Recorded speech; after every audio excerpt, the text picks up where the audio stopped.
सुनकर कर दे अनसुना ऐसी इनकी आवाज़ नहीं, मिलकर भूल जाएं कोई ऐसे इनके अल्फाज नहीं, किसी महफिल में छुप जाएं ऐसे इनके अंदाज नहीं, सूरज से दमकते हैं ये किसी परिचय के मोहताज नहीं।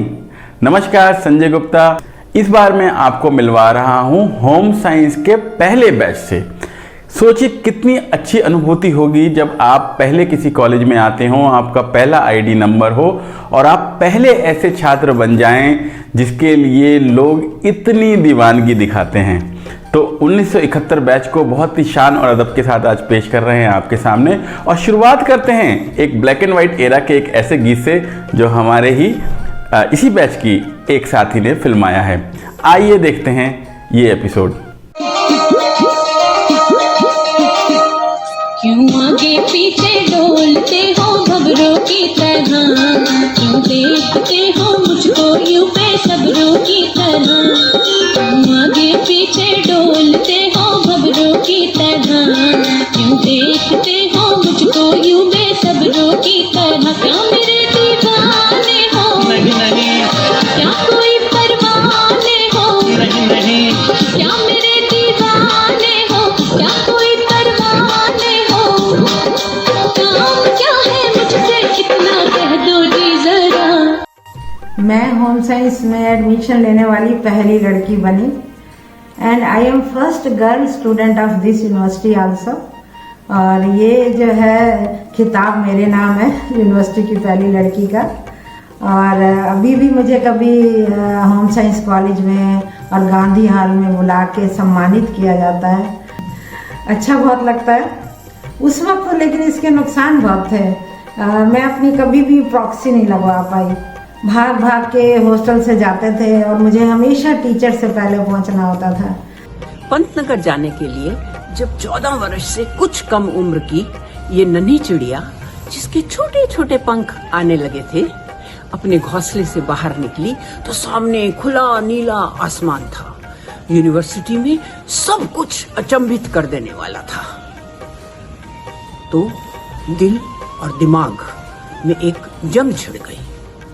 But thanks to our teachers, strict discipline, tough education system and immense learning opportunities, जिनके सहारे हमारी नैया आराम से पार हो गई।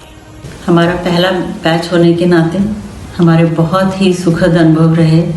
हमें हर चीज़ में पार्टिसिपेट करने के लिए इनकरेज किया जाता था टीचर्स का।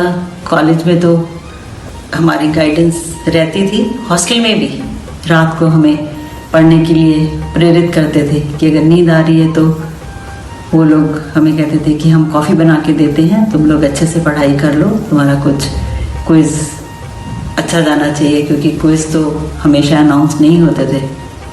पंतनगर यूनिवर्सिटी कॉलेज के बाद यूनिवर्सिटी में एंट्री थी। यहाँ का माहौल बहुत ही गजब का था। बहुत अच्छे टीचर्स, फ्रेंडली और हेल्पफुल प्रोफेसर्स थे। अनोखा ट्राइमेस्टर सिस्टम था और बहुत ही अच्छा पढ़ाई का ढंग था।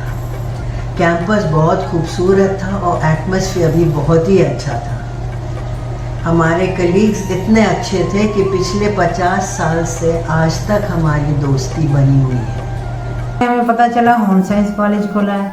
हमने कहा ये तो बहुत आसान कोर्स है, कर लेते हैं चलो मज़े में, और ले लिया एडमिशन। आगे पंतनगर और यहाँ आके देखा तो क्विज, हार्डली और ऊपर से ट्राइमेस्टर सिस्टम। बड़े परेशान और मस्ती में जाते थे फर्स्ट पीरियड अटेंड करने। मिस उषा एक ब्लैंक शीट पकड़ा देती थी, कहती थी this is the question and right answer. गए 5 नंबर हमारे। तो हमारा पहला ट्राइमेस्टर तो सिर्फ सोचने समझने में ही निकल गया। हमारे यहाँ कैफेटेरिया सिस्टम हुआ करता था, यानी कि हम अपने भोजन थाल में जितनी डिशेस लेते थे वो सब हम फूड मैनेजर को लिखवा दिया करते थे और मंथली फूड बिल आता था। ऐसे ही कुछ 80 से लेके 120 रुपए के बीच में होता भी क्यों ना।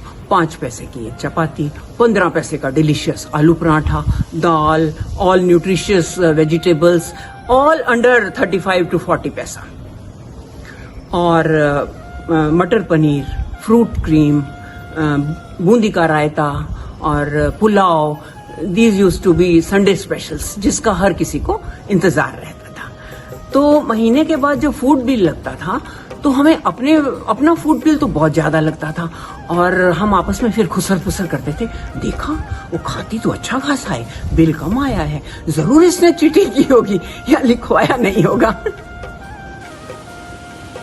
एक बार मेरी तबीयत ठीक नहीं थी और मैं रूम में ही थी अकेले, क्योंकि बाकी सब लोग नीचे डिनर के लिए गए हुए थे। थोड़ी देर बाद मुझे लगा कि कोई कमरे में आया है, तो मुझे लगा मेरी रूममेट आई है, तो उससे मैंने एक गिलास पानी मांगा। जब कुछ रिस्पॉन्स नहीं आया तो मैंने देखा तो रूम में तो कोई था ही नहीं। फिर थोड़ी देर बाद वैसे ही फिर हुआ, दरवाज़ा खुला, कोई अंदर आया, देखा तो फिर भी कोई नहीं था। अब थोड़ा डर लगा कि शायद कोई भूत आ गया है। थोड़ी देर बाद फिर से दरवाज़ा खुला और बेड भी हिलने लग गया। अब तो बहुत जोर से डर लगा। फिर पता चला कि कोई भूत नहीं था, ये तो हमारी वार्डन का डॉग टीमू शिंदे था, जो कि बेड के नीचे उछल कूद कर रहा था। उसके बाद तो इतनी जोर से हंसी आई। मैं अपने बैग में एशिया 72 का एक छोटा सा ट्रांजिस्टर कमेंट्री सुनने के लिए रखती थी। कई बार मेरा वो ट्रांजिस्टर पकड़ा गया, कॉन्फिस्केट हुआ, डर भी लगता था, पर जब टीचर स्कोर पूछने आते थे तो बहुत मज़ा आता था। और उन दिनों मूवी आई थी बॉबी, उसमें बॉबी ड्रेसेस चली थी, तो हम लोग बॉबी फ्रॉक पहनते थे बेल बॉटम के साथ। तो उस वक्त हम अपने आप को उस ड्रेस में किसी हीरोइन से कम नहीं समझते थे। आज पलक झपकने में ज्यादा टाइम लगता है और मैसेज पहुंचने में कम, लेकिन हमारे टाइम में 50 साल पहले आज से एक डाकिया ही एक ऐसी कड़ी हुआ करता था जो एक जगह से दूसरी जगह पे संदेश पहुंचाता था। लेकिन हमारे जितने भी लेटर्स थे वो सब हमारी वार्डन मैम के पास जाते थे, और उन्हें पूरी अथॉरिटी थी कि वो इन लेटर्स को खोलें, उन्हें पढ़ें, अगर ठीक लगे तो हमें चिट्ठी दे दें, और कुछ ऑब्जेक्शनेबल या सस्पिशियस लगे तो हमें मिलती थी फटकार। चिट्ठी देती थी या कहती थी सी मी इन द इवनिंग, और उस बंदी की सिट्टी पिट्टी गुल। जैसे ही ट्राइमेस्टर ब्रेक हुआ, घर जाने के लिए हम सब लोग तैयार खड़े थे, लेकिन मुझे लेने के लिए कोई नहीं आया और मूड थोड़ा सा खराब हो गया। इतने में हमारी प्रोफेसर मिस उषा वहाँ आई और उन्होंने बोला, तुम ऐसी रोनी सूरत बना के क्यों खड़ी हो? मैंने बताया कि कोई लेने के लिए नहीं आया। तो इसमें रोने की क्या बात है, अपना सामान बाबा के पास रखो और चलो बैठो मेरे उल्लू के पट्टे पे, मैं छोड़ के आती हूँ। वो अपने स्कूटर को उल्लू का पट्टा कह के ही संबोधित करती थी, और उन्होंने मुझे अपने स्कूटर पे बैठाया और रुद्रपुर तक छोड़ के आई। That was so nice. वो मुझे आज भी इतने अच्छे से याद है। गोविंद सोलंकी, रितु, संध्या, मधु, रीता, उमा, रमा, ये सब हमारे कलीग्स थे जिनसे हम लोग आज भी कांटेक्ट में हैं। मैं कुछ इम्प्रूवमेंट चाहती हूँ पंतनगर में।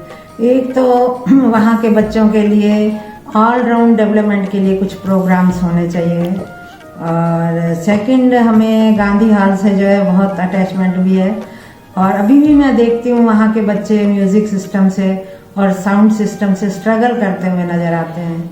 तो वो वहाँ का जो है बहुत हाई टेक सिस्टम होना चाहिए, अप टू डेट। पंतनगर ने तो मुझे रोगी ही बना दिया।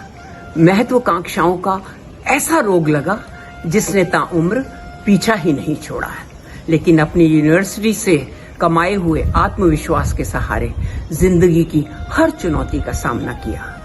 मिट्टी में दबे रहते तो गुलाब नहीं होते, गर पसंद होती हमें चार दीवारी तो हम आजाद नहीं होते।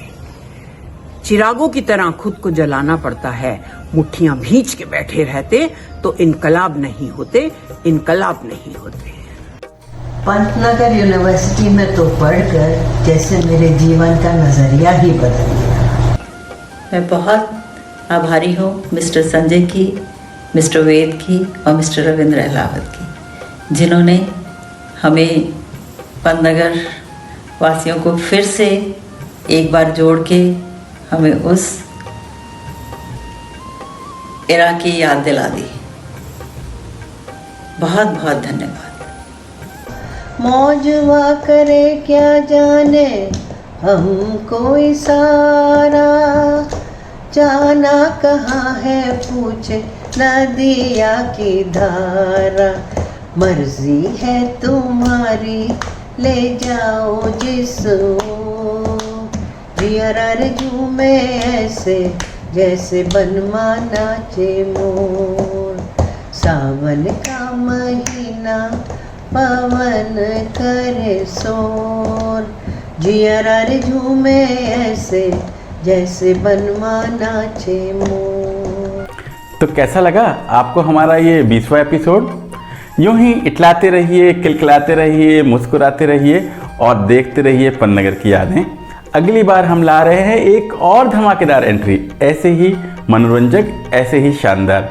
करते रहिए अगले इतवार का इंतजार। तब तक के लिए नमस्कार।